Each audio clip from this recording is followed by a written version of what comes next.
Je me suis donné le défi de coder un jeu sur Scratch en une semaine où l'on doit survivre à plein de zombies avec plein d'armes et des mécaniques cool. Donc je dessine les deux costumes du personnage qu'on va contrôler sur Piskel, puis je les importe dans Scratch. Ensuite avec ce script, je fais en sorte qu'il s'oriente tout le temps vers notre pointeur et qu'il avance si on clique. Et pas qu'il aille tout le temps sur lui parce que le but c'est qu'on puisse viser avec. Après ça, je dessine le sprite de la balle et je code le système de tir.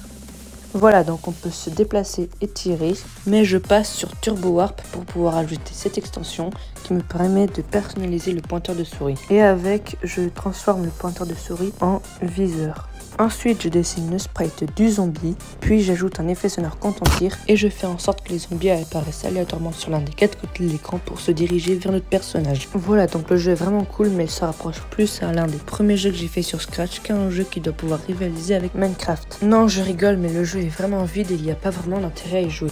Hein ? Ah oui, les déplacements servent enfin à quelque chose. J'ai rajouté un système de munitions avec 2 types de tas qui en rajoutent plus ou moins. Et si on en a plus, on doit aller se dépêcher d'en chercher. Mais comme les zombies vont plus vite que le joueur, c'est un peu compliqué. C'est pour ça que j'apprends à notre personnage comment faire un dash. Non, en vrai, ça s'est pas du tout passé comme ça. J'ai mis plus d'1 heure à faire juste la barre d'endurance qui se remplit et se vide de façon fluide, mais finalement j'ai réussi et quel soulagement. Après, j'ajoute des vies au jeu car je vous en ai jamais parlé, mais... Oui, c'est gaze. C'est pour ça que je dessine les cœurs sur Piskel.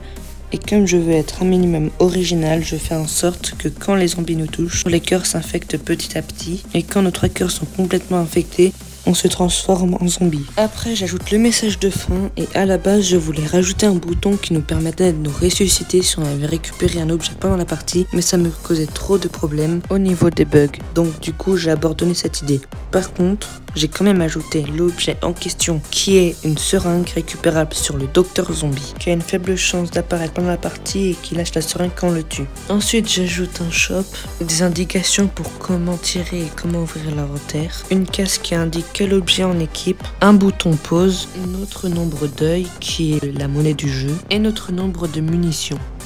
Après ça, je code le shop avec différents objets qu'on peut acheter, notamment la potion, les munitions, mais aussi la grenade, le fusil à pompe, la grenade toxique, la mitraillette et le bouton s'abonner.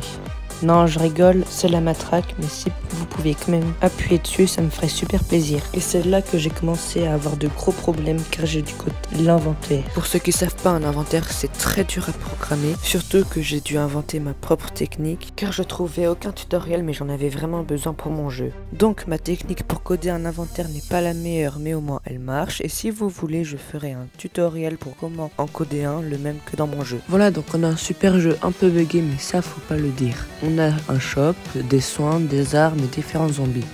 J'ai aussi ajouté un boss qui lance des boules de bas et j'ai fait en sorte que les zombies apparaissent de plus en plus vite. Comme ça, il y a un intérêt à acheter des meilleures armes. Donc, conclusion. Le jeu que j'ai créé, Boombrain, est dès maintenant disponible sur mon profil Scratch. Voici mon nom d'utilisateur. Et la version améliorée que j'ai fait avec Turbo Warp était censée sortir sur Reach.io, mais j'ai perdu le fichier de cette version. C'est un peu compliqué, mais c'est pas grave. Avant de se quitter, j'aimerais vous dire que mon jeu pour Scratch est bel et bien sorti le 20 octobre 2025 pour ceux qui ont vu le trailer. Bon, merci beaucoup d'avoir regardé ma vidéo jusqu'au bout et moi je vous dis à la prochaine.